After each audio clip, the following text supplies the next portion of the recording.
Her body of work is extensive and inspirational as she lit up the screen in The Offer, Tremors, and Far Haven. Her artistry is innovative and fresh. That's definitely what 2025 is craving. So please welcome a talented, diverse, positive human being.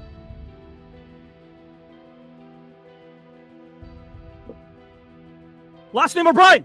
First name Erin. Welcome, my friend.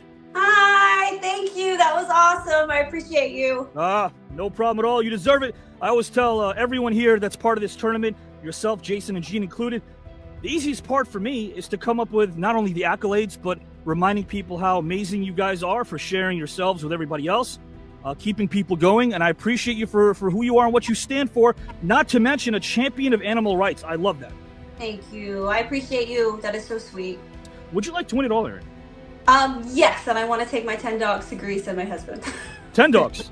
Yes. I love it. Yeah, guys, we'll make that work. Progresso, please get on that. Erin, I'll put you backstage and bring the gang, and we'll be on off to the races. Awesome. Since he was a teen, he was a force on the court like Arnold playing machine. He gave opposing coaches headaches, including legends named Dean. So give it up for a talented, kind, positive human being. Last name Banks.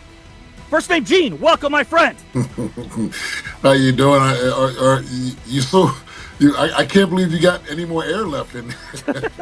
I'm excited. You're amazing. There's something about you the first time we spoke on the phone that really resonates with me, and that's your humanity, my friend, and I appreciate you. Well, I try my best. A lot of that came from my mom, and also I give my dad his credit as well. But and that's what it's always been. And the one thing about it that's even more so, my love of people, and then being able to experience going overseas, to play overseas and experience different cultures, like when I was in Israel, Argentina. But 15 grand, 5-day, 5-night trip to Greece. Would you like to win it all? Oh, I love that. I love that's one place I went. I didn't go. Well, I went to Greece and played for Israel team. So, right. But I didn't stay there long. But I would love to win it all. There's no doubt about it. Who doesn't like to win? As a writer, his emphasis on substance always goes underneath the skin. He's, guys and gals, in this round of the tournament, to no one's chagrin, so be sure to call your pals, phone in, and get ready to grin. And we welcome, guys and gals, the one and only Mr. Jason London. Welcome, my friend. Hi, guys. Hey, Avi, when I write my book, you have to do the foreword. Okay, I promise you. Just before they even read the book, be like, I don't even care if the book's good. Just this guy's amazing. Yeah, but there's a lot of good things to say about you. It might be an 85-page forward, I'll tell you that. Stop. I love you beyond words, and I support you 100%. And I've been so honored to be able to meet people like Gene, and just like to be able to be a part of this, and to get to know people that you never thought you would get to know. But would it be kind of cool to win 15 grand and a 5-day trip to Greece? Well, you'd have to be silly to say no to that. That would be a blast. It would be so much fun. And for me, I get so much joy out of just doing this that would just be a little icing on the cake. So let me introduce topic number 1. I call it The Honor Is All Mine. Gene, if you had one opportunity to honor a mentor of yours, who would it be and why? And how would you honor them and why? That person is Dr. William H. Deadwaller Jr. He was my English teacher at West Philadelphia High School. He was one that was not only teaching at West Philadelphia High School, but he was also doing some things at University of Pennsylvania at the Wharton School. He was a part of that guy in that movie, like Joe Clark. Remember him, that movie? Lean on Me, right? Lean on Me. Yes. But he was so influential with me because when I was number 1 player in America, I got to visit all these colleges, but the NCAA only allowed you to visit 6 where they paid for. So I visited University of Carolina. I saw them on TV. NC State because of David Thompson, saw them on TV. Michigan on TV. That influence of watching NBC and CBS with the NCAAs was very influential, seeing that and seeing these programs. What was deep about it was that now I have one more left to fill it out, because my coach said we got to pick these and turn them in. Bill Foster dropped off a book of Duke University, not the team, because the team sucked. they was in last place for 5 years in a row, and he just wanted me to get the exposure to go to a school, visit a school, and see Duke University, the campus, and all that. And make a long story short, I came back. I still went through. I couldn't stay home and all that. I told my mom, I really don't know where I want to go. And she told me to go in the room, and I want you to pray about it. But she put her hand down and she said, it's going to be okay. You're going to be fine. and whatever's going to happen, the Lord's going to lead you to do something great. And when she put her hand in my hand, I basically went, okay, and I felt the confidence. But the irony of it is, I go to Duke my first year, everything I dreamt about came true. We went straight to the championship game. I love how you honored him, and you know, to add to that, because I was also thinking about Joe Goldberg, and the way he would always talk about you. Joe Goldenberg would say that you were great with people, you knew how to speak with people, but you witnessed a lot of conflict. Because when you went back to your academics, I mean, you know, God, it wasn't easy. I know easy doesn't win ball games, but you know, there were fights, there were knife fights, there was a lot of, you know, gang activity as well back then in that area. And the way you were able to rise above that and use that as motivation to talk to others, I think is really amazing. You know, you played all over the world. I mean, God Almighty, there isn't really enough to describe how, as I brought this up before we went on air, how a basketball was able to take you all across the world. But if you're not prepared mentally to really understand people and relate to them, it's not going to really do much. You do a great job of what you do. No. You're amazing how you do it. I don't have those chops. No, Right. you have chops. All three of you have chops. Erin, I'm going to ask you the same question. You had one opportunity to honor a mentor of yours. Who would it be and why? And finally, how would you honor them and why? So for me, it's my my first acting teacher. I was 16. I was in New Jersey, and I was obsessed with movies. I loved movies. I was a quiet kid. I'm trying not to tear up because I was having a hard time at home. Oh, I'm getting emotional. See, this is why I don't talk about emotional things. Let it out. Let it out. But my acting teacher, I started going to the school, and he's still teaching in New Jersey.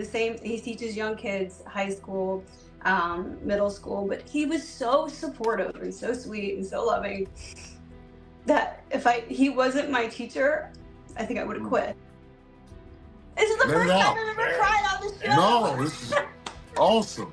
But he's just such a good human being, and he helps kids, and he helps them build confidence, and he helps them.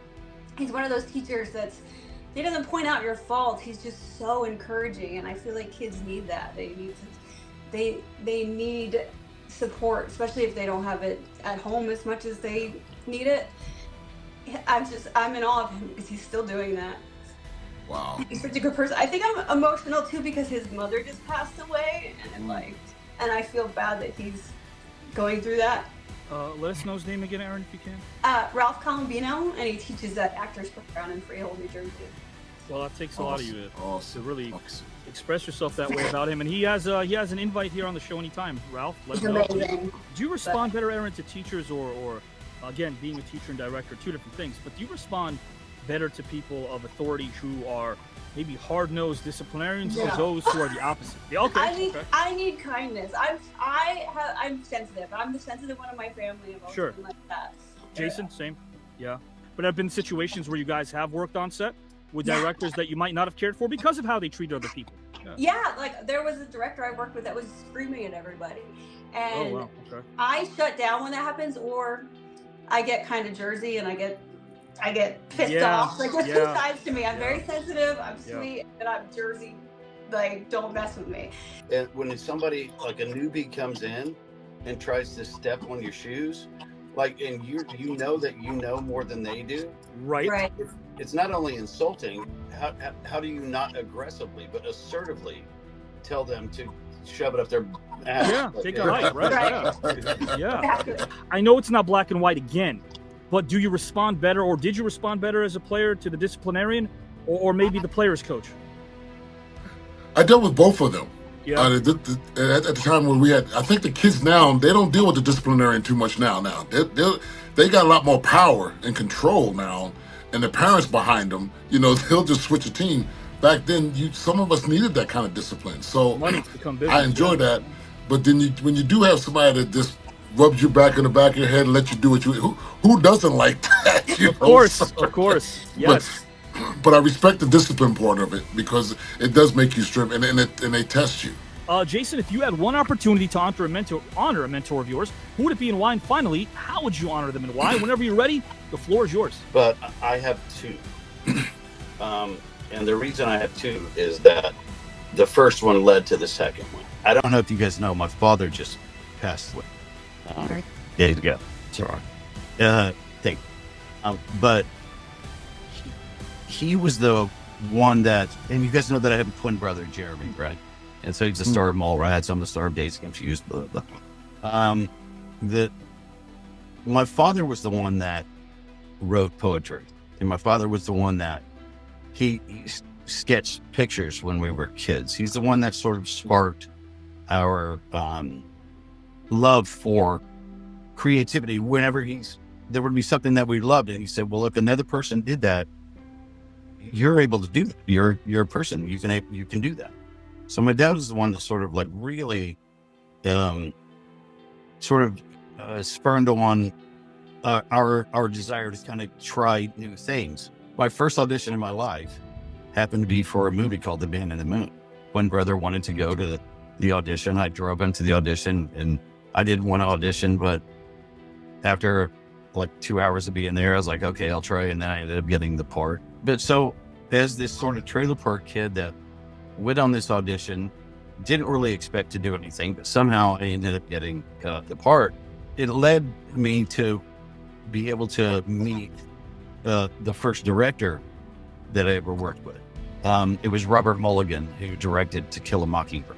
We showed to the first day with all the crews coming in, and they're bringing in lights and cameras and all this, and my 17-year-old brain just wanted to go home to my mama, and I ran into my trailer, and I didn't want to come out. Mr. Mulligan comes and knocks on the door. He goes, "Kid, I hear you're nervous." And I'm like, "Yeah, Mr. Mulligan, I don't understand why I'm here right now. I just want to go home to my mom. I just want to go home." And he comes up and he goes, "Kid, film is cheap. If I see you acting, I'll yell cut." And that was the best direction I've ever had in my entire life. And I've carried that with me through my entire career. When it comes to your work and why it resonated with me, Jason, all these years is I love your emotional work because you make your intentions and your actions very clear as a storyteller. Very clear. We both, teach the craft of storytelling. I've been teaching it for a long time. And you're right. A lot of times when you're on set, do less. You have to do less, but you have to trust your emotional work. It's all right here. Less is more. And I also like to remind people that it's the before and after, right? So if your character obviously is going to be put in a shelf somewhere and then dusted off just because you can read their lines and speak their voice, that really serves no purpose. If it's not in the script, it's because the writer couldn't include it. Or, of course, we all know that you can't have more than 120 pages of a full feature, usually. Someone's not going to really make it. And I feel like if the storyteller or the actor knows that they're responsible for their character's arc, not so much when it comes to the written dialogue, but what they don't see. That's the subtext. It's underneath. It's the underneath. Yeah. Yeah. And by the way, 35 millimeter, do you remember the days where one square foot of that would have cost like 20 grand, 25 grand, and you had to go to Vancouver to get it cheap if you wanted to, which wasn't far from LA, so a lot of people did that. And now it's become obsolete. You're right. Like, no one's shooting on 35. Bro, listen, I mean, it was so crazy that you were stolen for a day, right? Yeah. And they would have to apply, say we're in, I was in like Istanbul, right? Yeah. Well, the closest Kodak place was in London, right? So there's one kid whose job was to get the film, get on a plane, go to London, develop, go back. Yep. That same night or the next day, and then if they watched it, hopefully everything was cool, and then they would do it again. This is a game I call I'd Pay, but it's different. Different options. Which would you pay for to see? And why, my friend? Ozzy Osbourne as a bouncer, the late Ozzy Osbourne, Pee Wee Herman, the MMA fighter in training, or Elton John, the pizza delivery man? Ozzy all the way, baby. Ozzy's a bouncer. Come on now. Yeah, okay. You know what Ozzy would do as a bouncer? Tell me. He would buy them a beer. Yeah, that's what you do. You're good. Come on, it's time, man. Come on. Remember that line Patrick Swayze said in Roadhouse? Be nice. Always be nice. Just be nice. Be nice. That's Ozzy. That's Can it. you imagine Ozzy as your bouncer? He'd be like, "You're awesome. Come on." Hey, bloke, let's have a drink. Right. I want to say Pee Wee Herman, but I don't want him to get beat up. At MMA, yeah. I mean, that's my childhood favorite. You're a Pee Wee fan. Okay, gotcha. Oh my gosh, yes. This is too easy. Aaron, I'm with you. Yeah, I would love to. I would love to see Pee Wee. I would get popcorn and sit and watch Pee Wee fight because he would have some kind of trick up his sleeve. He would have some kind of trick up his sleeve. First for Jason London, which would you pay for to see and why of the following Jason? Mr. T is an accountant, Gary Busey is a dog walker, or Bob Dylan, the angry Burger King customer? Dude, Gary Busey, come on. Dog walker. Okay. Yeah. Yeah, that'd be fun. Yeah, dude, like who's louder, the dogs or Gary? That could be fun. Yeah. Who's more not in tune with reality? Okay. Busey. Yeah. Trying to motivate the dogs. I want the dog walker. I want the dog walker that actually needs the dogs to walk him. Yes, that would be great. Erin, I call this history needs coaching. If you had the opportunity, Erin, to coach a particular sport or hobby to one historical figure, what would it be and why? And which historical figure would you select and why? Whenever you're ready, the floor belongs to you. So when I was a kid, I loved Sylvia Plath, the poet. And she suffered from depression, and she ended up committing suicide. Very sad. But the one thing I do know is I know about rescuing dogs, because my husband and I rescue dogs. We volunteer at the shelter. And they say, I didn't rescue the dog rescued me. I'm sure you guys have heard that before, but it's so true. And dogs are therapeutic, and they're used to help humans. And I think I would try my best to teach her about that, and maybe that would help her through some of her issues. Right. My daughter does this to me. We rescued the dog, the kitten. It was 5 kittens on the side of a road. Somebody took a car and left a box of kittens on the side of the road, not in the grass part, but right there on the side of the road. And the construction guy took it to my daughter's boyfriend's vet place hospital, and they got him. And then she called me, "Daddy, got have a kid." I said, "No, I can't have any animals. I'm traveling. That wouldn't be." And they bring them over before they take them home. And the kitten gets out the box, comes over towards me, looks up at me with these eyes. I'm going, "Oh, don't do this to me. Don't do this to me." And I says, "Give me 24, 48 hours. Next thing I know, I'm sitting up here. I wound up getting the kitten. He's here with me. He's been the most amazing thing ever. His name is Maximilian, Max. Nice. He's an orange tabby, and he's got his own personality. Oh my God! Isn't it funny, Gene, how sometimes the people we know that say we'll never get a dog, we'll never get a cat, as soon as they do, their heart melts. And I was one of those people. I love. My daughter has 2 huskies. Tyrell Biggs. Think of that name. Tyrell Biggs was the first Olympic super heavyweight back in 1984. He won the Olympic gold medal. Went to my high school. He was my backup at West Philadelphia High School. His name was Bert, but they changed his name to Tyrell Biggs. And he had the style of Muhammad Ali and so forth. And he wanted to be a pro basketball player. I really wanted to be a boxer. But I went down to Joe Frazier's gym one time and watched how those guys were going at each other. And we went, never mind. Never mind. I turned around, I said, exit stage left. So that changed my career. He was an awesome basketball player. He was left-handed. So he played there, and it's in Wikipedia. You'll pull up Wikipedia, you'll see that he played, they put my name in there. 68 winning streak team that won 68 or something in a row? Yep, 68 games. He was on that team. So to go for it, I would love to have gone back and been like his Brondini Brown, like Ali had, because he went against Tyson. And that didn't go too well. I would have loved to have been that coach, been in there and, stick and move. He's still alive, and I'm trying to get a Hall of Fame in my high school with his thing in it. Who gets a chance to win a super heavyweight Olympic gold medal? That's amazing. And there you go. And I'm gonna tell you, to make it really true how it is. The reason why Tyson, I'm not gonna be long, brutally beat him. Tyrell and the guys mocked Tyson when they all made the team and they were on a bus. So they mocked him. Tyson was coming over to congratulate the guys, and they mocked him. And they laughed at him, and the bus drove off. To remind our viewers, Gene, of something actually they may not know, may not be privy to this, Gene is, in the Olympics, he actually beat Lennox Lewis. Yes. So, Get out of here. Yeah. Yes. Knocked out Lennox Lewis. Who Lennox beat almost all the best, if you think about it, right? He beat the Holyfield. Wait. Yeah. Beat Lennox Lewis?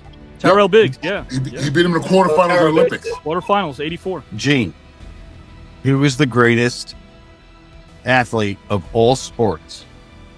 I'm going to pick Jim Thorpe. Oh, Jim Thorpe. Thorpe, baby. Yes, Jim Thorpe. Oklahoma, my bad. I'm sorry. That's what I'm talking sorry. about. Jim Thorpe, Native American, grew up in very oppressed, conditions. But the man was like being the 1902 version of Cam Scatterboot. No one wanted to block it. Also, not only that, he 2-time Olympic gold medalist. Yep. With shoes that didn't match. Wow. Remember? Yep. His mom, Amazing. his mother made him shoes, and his mother made him socks, and he won 2 Olympic gold medals. He tried to tackle Jim Thorpe, was like running into Cam Scatterboot right now without gear. Right? He ended up being basically the face of the NFL. And if you go to the NFL Hall of Fame, whose statue is in the middle? Wow. Walk in. He was the first president of the NFL Hall of Fame. Wow. Jim Thorpe. He was a Native American. In fact, he was the head of the very first Native American NFL team, which didn't go well. Think about our history of the NFL. How many true natives, say Hawaiians, say Alaskans, like Inuits, whatever it is, how many of them became the face of a national organization? Jim Thorpe, who literally came from nothing. I don't go to Google or Wikipedia. I do my research. But I'll tell you something. 2 sources got it wrong. Because they list Jason and Jeremy in I'll Fly Away. They list them both as Nathaniel. Both. There's a reason why. Tell me. The next season, I auditioned for a show called I'll Fly Away. Right. I got the job, right? So I go back to it's going to film in Atlanta. So I go back home, and I'm having like a party, going to Atlanta party with my friend, and my manager, my agent calls at the time, and he goes, he shuts the party down. Ooh. Like, what are you talking about? He goes, Fox won't let you out of the contract that you did with them, so you can't go to NBC and do I'll Fly Away. Oh, Luckily, my first movie, The Man in the Moon, the star was Stan Waterston, who happened to be the star of I'll Fly Away. sure. So I said to them, hey, I have a twin brother. Stan Waterston said, hey, he has a twin brother. Give him a chance. So I flew back to Texas. I showed Jeremy exactly how I did the scene. This is how I did the scene. He put him on film, and then Jeremy ended up getting the role on I'll Fly Away for 4 years. Nice.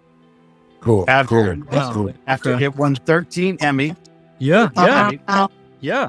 after 4 years, they Great shut show. the show down, but they did a final 2-hour movie. The 2-hour movie was the finality of the whole series, right? Jeremy had already started another series.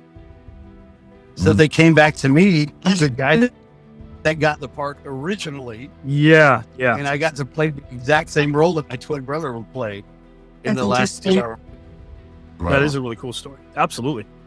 Yeah. I'm learning a lot today. Before we do that, anything you guys would like to tell one another as we depart? I want an autograph from you guys. Yeah, same.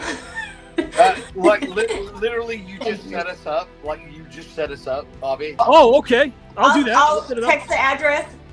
So this, yeah, please. look again. I do say this to people, Erin. You would agree. This is a place where strangers leave as friends, right? It is. Yes, and these guys are so awesome. The fact that we know, because I just lost my daddy like a week, like 2 weeks ago. But also,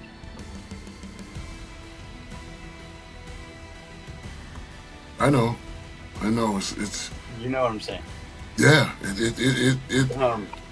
You know, the fact that we are people that people can watch until we're long gone, right? Yep. Like Yep. we're so blessed that we get to sort of be alive long after we are dead. Hi, Erin O'Brien. Gosh, I know there's so much to do here, guys. got a new business, you got the dogs, and I just want to tell you again, I love being able to see three people who I know that you met Jason maybe a couple times. You're obviously your husband knows him well.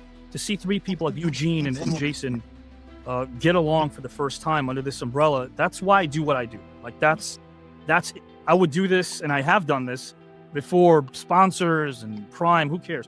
I love seeing people connect, especially today in 2025. And some people have never broken bread here, and they're connecting so much. You're kind of the epitome of what this stands for. Like, you're the spirit of that. And that's why I took the shades off to tell you that eye to eye. You represent what is right about this. So thank you for being you, my friend. Well, I appreciate that. Thank you. I appreciate this show so much. And it's amazing how we can have different viewpoints. Like Jason and I, the first thing we said to each other was like, we're politically so opposite, but we love each other. And he loves my husband. And he's a good person. And we had such a nice conversation, the three of us. And Gene was so sweet and wonderful and open. And I feel like I've made new friends today. This has nothing to do with being in the industry for a long time or knowing all the trappings of it. But as a friend, and really, I don't use the word brother unless I mean it, I'm glad you're in my life, man. I want you to know that. I'm really glad you're in my life. You should know that. It's okay to take your roses when you know it's coming from a place of authenticity, my friend. Did you have a nice time? I thank you for the opportunity. And also, I'm going to punch you in the face for getting me emotional. I'm wearing glasses. You can't punch me. You can't. So you guys, you can't punch me. My friend, you have a great rest of the evening. Yeah. Avi, I love you. I love you too, man. You mean a lot to me. I'm going to talk to you very soon, my friend. Mr. Right, Jason London. Thank you, bro. You mean a lot to a lot of people, and you become a fast friend, and I appreciate you.